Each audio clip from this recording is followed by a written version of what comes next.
नमस्कार मित्रांनो, हरतालिकेच्या तुम्हाला सर्व मैत्रिणींना खूप खूप शुभेच्छा। लक्ष्मीच्या पावलांनी या मालिकेच्या आजच्या भागामध्ये मित्रांनो आता आदेशजी ही तिसऱ्या फेरीला सुरुवात करतात आणि आजच्या ह्या फेरीच्या तिसऱ्या दिवशी मी आदेश बांदेकर पुन्हा एकदा तुमच्या सर्वांचं स्वागत करतो।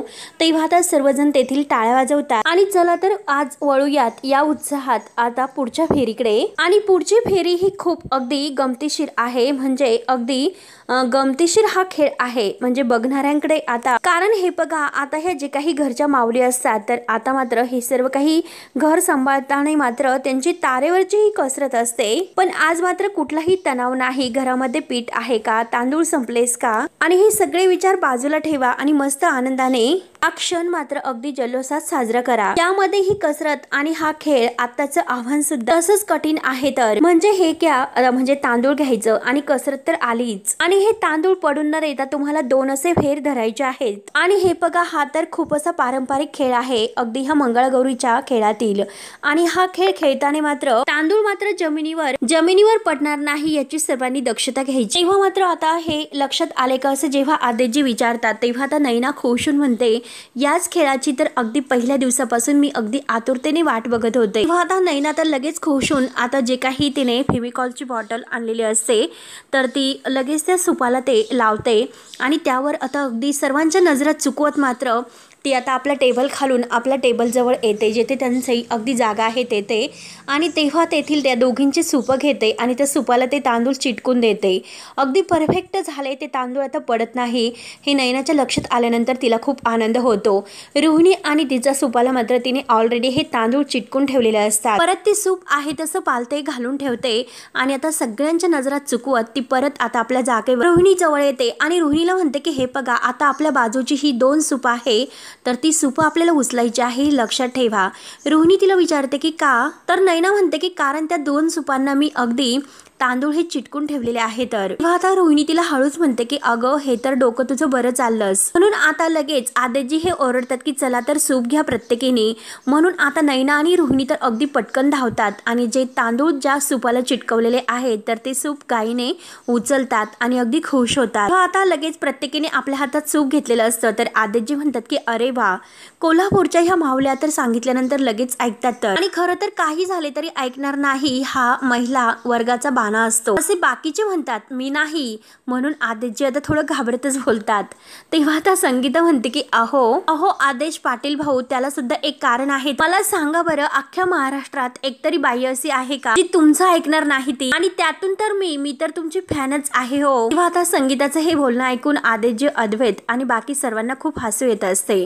संगीता आता पुढे म्हणते, मी तर फक्त एक सांगा, आम्ही तर 3-3 करू। तेव्हा आता आदेशजी लगेच खुशून म्हणतात की खरं आहे, आणि हे तुमचं ऐकल्यानंतर आता माझ्या लक्षात आले तर कोल्हापुरातील ह्या मावल्या आहेत ना तर त्या अगदी असे खमक्या आहेत, एक कशाला 3-3 फेऱ्या खेळूयात, या खेळाची रंगत तर अजून वाढूयात। आणि चला आता नीट लक्ष द्या, मी तुम्हाला जे सांगत आहे ते ऐकून घ्या। तर यामध्ये या फेरीत या सुपातील तांदूळ आहे, तांदूळ तर घ्यायचे आहेत आणि लगेच तुम्हाला वारा फुंकल्यानंतर अगदी ही फुंकर मारत फुगडी सुद्धा घालायची आहे, तर आणि मग ही घागर फुंकत तुम्हाला पुढे जायचं आहे, तर आणि एक मागे आणि एक पुढे असं नाही चालणार, बरोबरच आता हे सर्व खेळायचं आहे। दोघींमधील जे समन्वय आहे तो सुद्धा दिसला पाहिजे आणि दोघींच्या नात्यामधील अगदी व्यवस्थित कौशल्यरीत्या सुद्धा अगदी हा खेळ तुम्हाला पूर्ण करायचा आहे, आणि या खेळामधील सादरीकरण जिंकणार आहे हे लक्षात ठेवायचं आहे। तर आणि या खेळासाठी तुम्हाला मिळणार आहे फक्त 20 मिनिट, त्यामुळे आता आदेशजी लगेच 1 2 3 असं आकडे मोजून या खेळाला सुरुवात करायला सांगतात आणि खेळ सुरू होतो। तेव्हा आता सूप हातामध्ये घेऊन आता ह्या चांदेकरांच्या त्या 3 जोड्या आहेत तर त्या मात्र खेळ खेळायला सुरुवात करतात।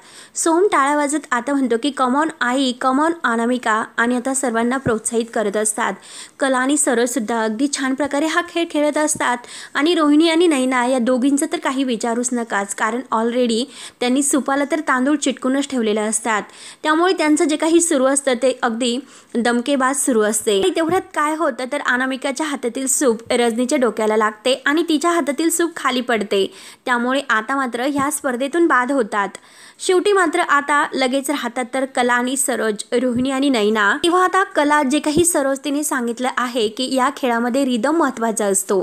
जसजसे हे तांदूळ उडायला लागतात तसतसा खेळाचा अगदी हा गोफ वाढवायचा असतो आणि सुपाचा वेळ अगदी हळूहळू वाढवायचा असतो. एकदा की तो वेग वाढत गेला तर योग्य जी दिशा आहे तर तो आपल्याला समजत जातो आणि मग तू खेळू शकते. पण त्यासाठी लक्षात काय ठेवायचं, लक्ष फक्त आणि फक्त या दाण्यांकडे हवं आहे. तेव्हा सरोजचा हा कानमंत्र ऐकून मात्र आता कला ही मस्त खेळत असते. काजल तिला प्रोत्साहित करते की तायडे मस्त, आणि आता गाणं म्हणता म्हणता ह्या अगदी खेळ खेळत असतात. सर्वजण त्यांना टाळ्या वाजवत असतात आणि सूप सूप सुप्याला घागरी हे गाणं म्हणत आता इतक्या गोल गिरक्या घेतात आणि शेवटी थांबतात. आता सर्वांना चक्कर येत असते, चौघीही थांबतात. तेव्हा आता सर्वजण खूप खुश असतात. तर आता आदेशजी पुढे म्हणतात की चला पुढच्या खेळाला सुरुवात करण्या अगोदर आता थोडासा असा विरंगुळा घेऊ तर, आणि विश्रांती म्हणून आता फक्त प्रश्न उत्तरांचा खेळ होत आहे. तर आणि सर्वात अगोदर ज्यांचे हात वर येतील त्या दोघींना किंवा दोघांना उत्तर देण्याची संधी असेल. तेव्हा आदेशजी विचारतात की डोळ्यात काय असतं. तर कला पहिला हात वर करते आणि त्यानंतर अनामिका. तेव्हा आता अनामिका म्हणते की काजल. तेव्हा रजनी लगेच म्हणते की काय. तर अनामिका म्हणते की आई अहो काजळ काजळ. तेव्हा आता लगेच आदेशजी कलाला विचारतात की कला आपण सांगा. तेव्हा आता कला म्हणते की स्वप्न. तर आदेशजी म्हणतात की वा उत्तम, आणि खरंच तुमचं उत्तर तर खरं आहे. तर तेव्हा आता संगीता आणि अद्वैत तर एकमेकांकडे खुश होऊन बघत असतात. आदेशजी आता पुढे म्हणतात की चला तर असेच प्रश्न उत्तर, आणि आता हे जे काही प्रश्न उत्तर आहे तर यांच्याकडे जी काही दृष्टी बघण्याची आहे कलात्मक अगदी युक्तीने जग काही सगळं काही सुंदर दिसतं. आणि चला आता थोडासा श्रम परिहार झाला असेल तर वळूयात पुढच्या खेळाकडे. तेव्हा मात्र आता नैना ही हळूच रोहिणीला म्हणते की मॉमीला आता बघत राहा की मी कलाला कसं पाडते ते पुढच्या खेळामध्ये. तेव्हा आता रोहिणी तोपर्यंत मनात म्हणते की आता ही स्पर्धा मी कायम कशासाठी खेळत आहे की आता ही जी कला खरे आहे ना तिला कायमचं पाडण्यासाठी नाही तर तिला कायमचं संपवण्यासाठी ही स्पर्धा खेळते. तर फक्त शेवटच्या दिवसाची मी वाट बघत आहे की कला खरेला कसं संपवते, मी आयुष्यातूनच तिला उठवते. आणि आता लगेच सगळ्यांची एका पायाची जी फुगडी असते तर ती फुगडी खेळायला सुरुवात होते. तेव्हा मात्र आता श्रीकांत आणि आबा हे नैना रोहिणी यांना सगळ्यांना कमावून करत असतात. आणि तेवढ्यात अनामिका आणि रजनी यांची आता एका पायाची फुगडी ही अगदी बंद होते. त्या दोघी बाद होतात. तर संगीता ही आता अगदी खुशून ओरडते की सरोज मॅडम अहो वा वा वा जगात भारी, एकच नंबर. कला आणि सरोज इतक्या छान खेळ खेळत असतात आणि आता मात्र नैना आणि रोहिणी त्यांना पाडण्यासाठी अगदी तयारच असतात. आता कला आणि सरोज इतक्या छान खेळत असताना रोहिणी आणि नैना एकमेकींना खुणावतात. रोहिणी आता नैनाला खुणावून आता कलाला पाडायला सांगते, परंतु आता नैना लगेच आता खेळता खेळता मुद्दाम सरोजला धक्का देते आणि सरोज बिचारी खाली पडते. तर सरोज खाली पडल्यानंतर सर्वांना एक प्रकारचा खूप मोठा धक्का बसतो. तेव्हा आता नैना आणि रोहिणी तर खुश होऊन खेळत असतात. तर अद्वैत लगेच पुढे धावत येतो आणि म्हणतो की आई तू तर सरोज आता अद्वैतला हातवारे करून लांबच थांब असं म्हणते. तेव्हा रोहिणी आता मुद्दाम नैनाला म्हणते की नैना अगं तू काय केलंस, अगं सरोज वहिनीला धक्का दिला आणि ती पडलीच ना. तेव्हा आता नैना म्हणते की नाही मी कुठे काय केलं. तेव्हा आता कला ही सरोजला विचारते की सरोज मॅडम अहो तुम्ही ठीक तर आहात ना. तेव्हा आता सरोज उठून उभी राहते आणि खुशून सगळ्यांकडे बघून हसते. तिला होणारा त्रास ती सहन करते. तेव्हा आता आदेशजी सर्वजण पुन्हा टाळ्या वाजवतात. तेव्हा आता आदेशजी म्हणतात की चला माऊली तुम्ही आता विश्रांती घ्या, थोडंसं पाणी प्या आणि आता नंतर खेळूयात. तेव्हा मात्र आता नैना हळूच रोहिणीला म्हणते की मॉमीनला अहो ब्रेक तर झालेला आहे, तोपर्यंत मी कलाच्या घागरीमध्ये मी तपकीर टाकते. तेव्हा आता रोहिणी विचारते की तपकीर तू घेऊन सुद्धा आलेस का. नैना म्हणते की हो मी सगळी काही अगदी तयारी करूनच येत असते, बिना तयारीची मी काही येत नसते. आलेच असं बोलून ती आपल्या बॅग मधील जी काही ती बॉटल आहे तर ती काढते आणि रोहिणीला दाखवते. रोहिणी तिला हळूच म्हणते की व्यवस्थित अगदी सांभाळून. तर नैना म्हणते की हो आलेच, आणि हे बघा मॉमीनला तुम्ही फक्त लक्ष ठेवा, तिकडे कुणालाही येऊन देऊ नका. तेव्हा आता लगेच ती कलाच्या त्या जी घागर असते तिच्याजवळ येते आणि ती घागर आता कलाचीच आहे हे ओळखण्यासाठी ती आता खालून बघते. तेव्हा त्या घागरीवर कलाचं नाव असते आणि आता ती नैना असते तर त्या सगळ्या त्या घागरीमध्ये आता ती अगदी ती तपकीर टाकून देते आणि काहीतरी तिचा हा पुढचा डाव असतो कलाला हरवण्यासाठी. तर रोहिणीजवळ पुन्हा येऊन उभी राहते. रोहिणी आता हे सर्व बघून आता खुश होऊन हसते. तेव्हा आता नैना तिला सांगते की आपलं काम झाले म्हणून. आता रोहिणी खूपच खुश होते. आदित्य आता खेळायला सुरुवात करतात आणि सर्वांना सांगतात की चला तर वळूयात आता पुढच्या खेळाकडे. तेव्हा मात्र आता जो काही घागर घुमून दे आता हा जो काही खेळ आहे तर तो सुरू होतो. आणि आता कला आणि सरोज ह्या हातामध्ये त्या घागरी घेतात आणि आता घागरीवर अगदी मस्त गाणं म्हणून त्या नाचत असतात। घागर घुमू दे रामा पावा वाजून दे हे गाणं म्हणून आता प्रत्येक जणी घागर हातामध्ये घेऊन नाचत असतात। हे खेळ तर अगदी मस्त खेळला जात असतो आणि आता खेळ खेळता खेळता मात्र कलाला अगदी त्या तपकिरीने शिंकायला सुरुवात होते। तेव्हा आता कला ही जोरात शिंकत असते तर सरोज म्हणते की कला काय झाले, अद्वैत सुद्धा म्हणतो की कला काय झालं। तेव्हा आता लगेच कलाला तिथे टेबलवर बसवतात, अद्वैत तिला पाणी प्यायला देतो, कलाला शिंका भार येत असतात। तेव्हा आता जे काही कार्यक्रमाचे संचालक आहेत ते सुद्धा आता कलाची कळशी चेक करतात आणि म्हणतात की यामध्ये तपकीर असल्यासारखं वाटतं, त्यांना सुद्धा शिंक येते, पण यात तपकीर आलीच कशी आता सर्वांच्या काही लक्षात येते। तर अद्वैत आता कलाला ओर बघायला सांगतो। तेव्हा आता संगीता म्हणते की 1 मिनिट, माझ्याकडे ओवा आहे, मी तिला ओवाची फुंकर देते। म्हणून आता संगीता ही ओव्याची ती पुडी काढते आणि घाईने ती कलाला वास घ्यायला देते। आता कला ओव्याचा वास घेते तेव्हा तिला आता बरं वाटत असतं। तेव्हा संगीता विचारते की कला अगं बरं वाटतं ना। तेव्हा मात्र आता नैना, रोहिणी आणि रजनी, अनामिका हे खेळ खेळत असतात। आता मात्र ही जी काही स्पर्धा आहे ती पूर्ण होते, नैना आणि रोहिणी या दोघींची जोडी उरते। तेव्हा आता आदिजी म्हणतात की चला तर ह्या जोडीसाठी आता जोरदार टाळ्या वाजवूयात। तेव्हा रोहिणी आणि नैना ह्या दोघींना खूपच आनंद होतो। तेव्हा मात्र आता सर्वजण टाळ्या वाजवतात तर आदिजी म्हणतात की चला आतापर्यंत जे काही खेळ झालेत आणि ह्या खेळाच्या आघाडीवर आहे नैना आणि रोहिणी, या तर आता ह्या खेळाच्या विजेते ठरलेल्या आहेत, म्हणून सर्वजण आता त्यांना टाळ्या वाजवतात। रोहिणी आणि नैनाला तर फारच असा आनंद होतो, म्हणजे आता अगदी लबाडी करून त्यांनी हे खेळ खेळलेले असतात आणि आता जिंकलेले असतात, म्हणून आता टाळ्यांचा गडगडाट होतो। दोघी आता एकमेकींना मिठी मारतात आणि खुश होतात। त्यानंतर आता सगळेजण घरी येतात। आता घरी आल्यानंतर मात्र सरोजचा पाय खूप दुखत असतो। सर्वजण आता सरोजजवळ उभे असतात। रजनी गरम पाण्याच्या पिशवीने सरोजचा पाय शेकत असते। अद्वैत विचारतो की आई तुला बरं वाटतं ना। आबा सुद्धा विचारतो की सरोज अगं बरं वाटतं का, तुझ्या वेदना बऱ्या आहेत का। सरोज आता हा हा करत असते। आबा म्हणतात की सरोज अगं पाय दुखत होता, तू पडली होती, मग थांबायचं होतं, पुढे खेळण्याची तुला काय गरज होती बरं। तेव्हा आता सरोज म्हणते की हो ना, चुकलंच माझं आणि मला इतका त्रास होईल असं कधीही मला वाटलंच नव्हतं। आणि तेवढ्यात कलाच्या डोक्यामध्ये एका लेपची तिला आठवण होते। ती म्हणते की सरोज मॅडम अहो एक उपाय आहे माझ्याकडे, कारण एक लेप आहे आणि तो लेप लावला तर पाय लगेच बरा होतो। माझी आजी कायम तो लेप माझ्या पायाला लावायची आणि ती सुद्धा लावायची, खरंच पाय अगदी ठणठणीत बरा होतो आणि तो लेप मी तुम्हाला माझ्या हाताने लावून देते, तुम्हाला खरंच खूप बरं वाटेल। मी लगेच बनवते आणि तो लेप तुम्हाला लावून देते। तेव्हा आता कलाही अगदी घाईने तो लेप तयार करायला निघते, परंतु सरोज म्हणते की नकोय। आता थोडीशी सरोज रागवते आणि म्हणते की हे बघ मी तुला सांगितलंस का तू लेप लाव म्हणून, तर कला म्हणते की नाही हो, तुम्ही मला नाही सांगितले, पण तरी सुद्धा मला असं वाटतं की त्या लेपाने तुम्हाला अगदी आराम मिळेल, म्हणून मी काहीने तो लेप बनवायला निघले, पण तू हे बघा त्या लेपचा जो काही उपाय आहे तो खरंच खूप चांगला आहे। तेव्हा आता सरोज म्हणते की काही नको, मी पेन क्लिअर घेईन म्हणजे मला बरं वाटेल, वेदना कमी होतील। त्यानंतर आता कोणी काहीच बोलत नसते, परंतु आबा म्हणतात की अगं पण तू आता हा लेप नाही लावणार, मग उद्या स्पर्धा कशी खेळणार आहे, तुझा तर पाय दुखतोय, मग तूच सांग बरं स्पर्धा कशी खेळशील बरं। नैना तर अगदी खुश होऊन तेथे मोबाईलमध्ये बघत असते। नैनाला तर आनंदच होत असतो, किती काही झाले तरी आता ह्यांना स्पर्धेतून बाद करायचे, म्हणून आता अगदी त्या दोघींना इतका आनंद होत असतो। आणि तेवढ्यात आता कलाचा जीव तरी सुद्धा राहत नसतो। कलाला असं वाटतं की आता काही करून सरोज मॅडमच्या पायाला तो लेप लावूनच द्यावा, म्हणून ती म्हणते की हे बघा सरोज मॅडम तुम्ही हळूहळू खेळा, अगदी तुमच्या वेगाने चालेल मला, मी तुमचा वेग आहे तर अगदी व्यवस्थित मॅच करेल। त्यावर आता अद्वैत लगेच म्हणतो की हो ना आई, अगं खरे आहे ना तुझ्यासोबत, तू काही काळजी करू नको, ती नक्की तुझी काळजी घेईल व्यवस्थित, ती तुला नक्की सांभाळून घेईल। तेव्हा आता सरोज रागाने म्हणते की हे बघ अद्वैत, मला कोणीही सांभाळून घेण्याची गरज नाही आणि मी उद्यापासून स्पर्धेमध्ये भाग घेणार नाही आणि उद्या स्पर्धेमध्ये कोणतेही जरी खेळ असतील तर ते मला खेळायला नाही जमणार, असे स्पष्ट शब्दात जेव्हा सरोज उत्तर देते तेव्हा मात्र आता रोहिणी आणि नैना ह्या दोघींना तर खूपच आनंद होतो, परंतु बाकी सर्वांना खूप टेन्शन येते। कला आणि अद्वैत यांना तर खूपच टेन्शन येते।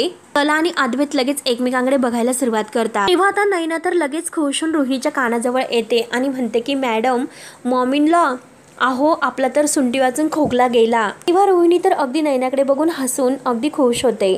त्यानंतर आता सगळेजण विचारात पडतात की सरोज मॅडम का असं म्हणतात। तर कला अगदी सरोज मॅडमला तयार करत असते की हे बघा सरोज मॅडम, अहो आपले जे काही सगळे खेळ आहेत ते तुमच्या सोयीने खेळू आपण, तुम्ही काळजी करू नका सरोज मॅडम, प्लीज हे खेळ खेळायला नाही म्हणू नका। आणि हे बघा तुम्हाला जमेल तितकं आणि सोसेल तितकंच तुम्ही करा, परंतु खेळ खेळायचं बंद होऊ नका, कारण तेथे तुमची जी उपस्थिती आहे ती खूप महत्त्वाची आहे, त्यामुळे तुम्ही खेळ खेळायला नाही म्हणू नका। तर सरोज आता स्पष्ट शब्दात परत एकदा नाही असं म्हणते। रोहिणी आणि नयना या दोघींचे तर मनासारखे होत असते। त्या दोघी अगदी खुश होऊन सरोजकडे बघत असतात आणि कलाकडे सुद्धा। आणि कलाला खूप टेन्शन येते। तर का आता अद्वैत कलाला खुणावतो की हे बघ कला, टेन्शन घेऊ नकोस, मी आहे ना। तेव्हा आता सरोज सगळ्यांच्या समोर म्हणते की हे बघा ह्या 2-3 दिवसाच्या स्पर्धेमुळे माझी महत्त्वाची जी कामं आहेत तर ती चुकायला नकोय। कुठल्याही स्पर्धेपेक्षा माझा पाय मला महत्त्वाचा आहे, त्यामुळे मला ही स्पर्धा नाही खेळायची, मला पाय महत्त्वाचा आहे, त्याकडे लक्ष द्यावे लागेल। आणि लगेच ती अद्वैतला आवाज देते। तर अद्वैत म्हणतो की हो आई। अद्वैत आता सरोजच्या हाताला धरतो। रजनी आणि अद्वैत सरोजला आता उठून उभे करतात। सरोजचा पाय खूप दुखत असतो, तिला व्यवस्थित चालता सुद्धा येत नाही, खूप वेदना होत असतात। तर अद्वैत सरोजला धरतो आणि तिला रूम मध्ये घेऊन जात असतो। कलाला तर खूप टेन्शन येते। तेव्हा आता रोहिणी लगेच आता कलाकडे बघत असते आणि ते पण खुश होत आणि आपल्या स्वतःच्या मनात म्हणत असते की हे बघ कला, खरे अगं सरोज वहिनी ही तुझ्याबरोबर खेळ खेळो किंवा नाही खेळो, परंतु या स्पर्धेचा जो शेवटचा दिवस आहे तर तो ह्या तुझ्या आयुष्यातील शेवटचा दिवस असेल। त्यानंतर आता सगळेजण आत जातात। कलाही आता किचन मध्ये वाटच बघत असते, इकडे तिकडे डोकावून बघते आणि अद्वैत केव्हा बाहेर येतो याची ती वाट बघून असते। आणि तेवढ्यात अद्वैत बाहेर येतो। तर कलाही आता अद्वैतला म्हणते की चांदेकर, अरे काय झालं, पाय बरा आहे का सरोज मॅडम, असं विचारून आता पुन्हा विचारते की अरे सरोज मॅडमचा राग शांत झाला का। तेव्हा आता अद्वैत म्हणतो की अगं अजूनपर्यंत नाही, परंतु थोडासा वेळ जाऊन दे, होईन ती थोडीशी नॉर्मल। आणि बर चल आता सगळेजण झोपलेले आहेत, आपल्याला सुद्धा झोपायला उशीर होतोय, म्हणून अद्वैत आता जायला निघतो, परंतु कला तेथेच उभी असते। तर अद्वैत परत थांबतो आणि कलाला चल असं म्हणत असतो। तेव्हा कला म्हणते की हो चांदेकर, हे बघ तू वर जा, तोपर्यंत मी पाणी घेऊन आले। तेव्हा अद्वैत म्हणतो की हो लवकर ये। तरी सुद्धा कलाच्या जीवाला काही चैन मिळत नसतो, तिला सारखं सरोज मॅडमच्या पायाची काळजी लागलेली असते, म्हणून तिचं मन काही अगदी स्थिरावर नाही। काय करू नक्की आता, सरोज मॅडमच्या पायाला तो लेप लावून देऊ का, याचा ती सारखा आता विचारच करत तेथेच उभी असते। तेव्हा आता कला विचार करते की नक्की मी असं काय करू की सरोज मॅडम पुन्हा मंगळगौरीचे हे खेळ खेळायला तयार होते, त्यामुळे इतक्या सहजासहजी मी काही हार मानणार नाही। आणि जर आता हे मंगळगौरीचे खेळ थांबणं म्हणजे माझं आणि सरोज मॅडम यांचं नातं हे थांबण्यासारखं आहे, नक्की मी असं काय करू असं ती विचार करत असते। आणि तेवढ्यात तिच्या डोक्यामध्ये एक प्लॅन येतो आणि आता ती स्वतःशी खुश होते। आयडिया म्हणून आता लगेच तिच्या डोक्यामध्ये आलेला तो प्लॅन बघून कला लगेच आता आबांच्या रूमकडे येते, दरवाजा वाजवते। तेव्हा आता आबा विचारतात की कोण आहे, तर कला आता खुश होत आतच येते। तेव्हा आता आबा कलाला बघून खुश होतात आणि म्हणतात की कला की, तर आता कला म्हणते की आजोबा अहो एक महत्त्वाचं काम होतं, थोडं बोलू का मी तुमच्याकडे, महत्त्वाचं काम होतं। तेव्हा आता आबा म्हणतात की अगं कला बोल की, काय बोलायचं होतं तुला, काय झालं बोल ना। तेव्हा आता कला म्हणते की आजोबा हे बघा आपल्याकडे सरोज मॅडमचा आणि माहींचा एकत्र असा जुना एखादा व्हिडिओ असेल का हो। तेव्हा आता आबा विचार करतात आणि म्हणतात की सरोज आणि शारदाचा एखादा व्हिडिओ। तेव्हा आता आबांच्या लक्षात येते। आबा लगेच म्हणतात की अगं कला, सरोजचा एकदा वाढदिवस होता, त्यावेळेस मात्र शारदा ही सरोज बद्दल काहीतरी बोलली होती, त्याचं शूटिंग केलं होतं। तर कला म्हणते की आजोबा तो व्हिडिओ मला मिळेल का। तर आबा म्हणतात तो व्हिडिओ माझ्याकडे नाही, परंतु तो व्हिडिओ नक्की अद्वैतकडे नक्की असेल। अगं त्या सर्व जे काही आठवणी आहेत ना त्या अद्वैतने लॅपटॉप मध्ये घेतलेल्या असे आहेत असे मला वाटते। तेव्हा आता ते ऐकून कलाला खूपच आनंद होतो। कला म्हणते की असं, आणि थँक्यू सो मच आजोबा, असं बोलून कला धावतच आता बाहेर जाते। तेव्हा आता आबा कलाचं कौतुक करतात। आबा म्हणतात की खरंच एखादी गोष्ट जर आता कलाने डोक्यात घेतली तर वाऱ्यासारखं तिच्या मागे लागायचं, हा सरोजचा जो गुण आहे ना तर तो कलामध्ये सुद्धा आहे असे आता आबांना समजते। आणि आबा खुश होऊन हसतात। त्यानंतर कला धावतच आता आपल्या रूम मध्ये येते आणि तोपर्यंत अद्वैत हा लॅपटॉप मध्ये काहीतरी बघत असतो। तेवढ्यात कला ही धावत येते आणि चांदेकर अरे ऐक ना, मला आता अर्जंट लॅपटॉप वर एक मेल करायचा आहे, मी त्यासाठी तुझा लॅपटॉप वापरू शकतेस का प्लीज, अरे चांदेकर। तेव्हा आता अद्वैत विचारतो की अगं खरे, पण इतक्या अर्जंट तुला मेल कुणाला करायचा आहे। त्यावर आता कला म्हणते की अरे ते सगळं काही आहे ते मी तुला नंतर सांगते, पण अगोदर मला मेल करून दे, मला प्लीज वापरून दे। तर अद्वैत म्हणतो की बरं ठीक आहे चल घे। तर कलाही त्याला थँक्यू बोलते आणि पासवर्ड विचारते। तेव्हा आता अद्वैत म्हणतो की ऑनच आहे। तेव्हा आता कला तो लॅपटॉप मध्ये व्हिडिओ शोधत असते, परंतु अजूनपर्यंत कलाला काही सापडलेलं नसतो। अद्वैत आता झोपण्याची तयारी करतो, कलाकडे बघतो आणि कलाला गुड नाईट करतो। तर कला सुद्धा म्हणते की गुड नाईट। तेव्हा आता कलाला तो व्हिडिओ सापडतो। कला लगेच आपल्या मोबाईल मध्ये तो व्हिडिओ घेते आणि अगदी खुश होऊन त्याकडे बघून हसते। तेव्हा मित्रांनो शेवटी आता हा भाग येथे संपतो। पुढील भागामध्ये आता सरोज मॅडमचा पाय खूप दुखत असतो आणि आता सरोज मॅडम रूम मध्ये झोपलेली असते। तर कला आता ती जो लेप आहे तिच्या आजीने सांगितलेला तर तो लेप लगेच तयार करते आणि सरोज मॅडमच्या रूम मध्ये अगदी रात्री तो लेप लावायला येते आणि आपल्या हाताने तो लेप आहे तर सरोज मॅडमच्या पायाला लावून देते। सरोज मॅडमच्या पायाला खूप असं बरं वाटतं। तेव्हा सरोज मॅडम अगदी गाढ झोपी जाते। तर दुसऱ्या दिवशी आता हे खेळ सुरुवात होते आणि आता कलाने ती पारंपरिक आता माईंची साडी घातलेली असते आणि सरोज मॅडम येतात की काय त्याची वाट बघूनच असते। तेव्हा अद्वैत आता खरेला म्हणतो की हे बघ खरे, अगं स्पर्धेची वेळ तर आलेली आहे जवळ, आई तर अजून सुद्धा आलेली नाही, त्यामुळे तू एकदा जाऊन बघतेस का आई का आली नाही? तू एक काम कर, आता आई आलेली नाही त्यामुळे तू आता जे काही आयोजक आहे स्पर्धेचे त्यांच्याशी जाऊन बोलते का? तर कला लगेच आता आदेशजी जवळ येते आणि आदेशजींना म्हणते की हे बघा सर मी पुढे नाही खेळू शकत। तेव्हा लगेच आता आदेशजी विचारतात की का खेळू शकत नाही? तेव्हा आता कला म्हणते की कारण माझ्या जोडीदार अजून नाही आल्या। तेव्हा आदेशजींना सुद्धा खूप टेन्शन येते आणि सर्वांना आता खूप टेन्शन येते, परंतु अजूनपर्यंत सरोज काही आलेली नसते आणि त्याच वेळेस आता सरोजचा पाय बरा झालेला असतो आणि सरोज मात्र आता कलाबरोबर खेळण्यासाठी तेथे येणार असते। तेव्हा मित्रांनो आता कला आणि सरोज कसे मस्त खेळ खेळून ही स्पर्धा जिंकतात, परंतु आता ह्या रोहिणीने मात्र कलाला मारण्याचा जो डाव आखलेला आहे तर तो डाव मात्र आता सक्सेस होईल का? कला ह्या संकटात सापडेल का? हे बघणं आता खरंच खूप असं इंटरेस्टिंग ठरणार आहे। त्यासाठी मित्रांनो आता लक्ष्मीच्या पावलांचे डेली अपडेट्स पाहण्यासाठी आपल्या चॅनलला लगेच सबस्क्राईब करत राहा। धन्यवाद।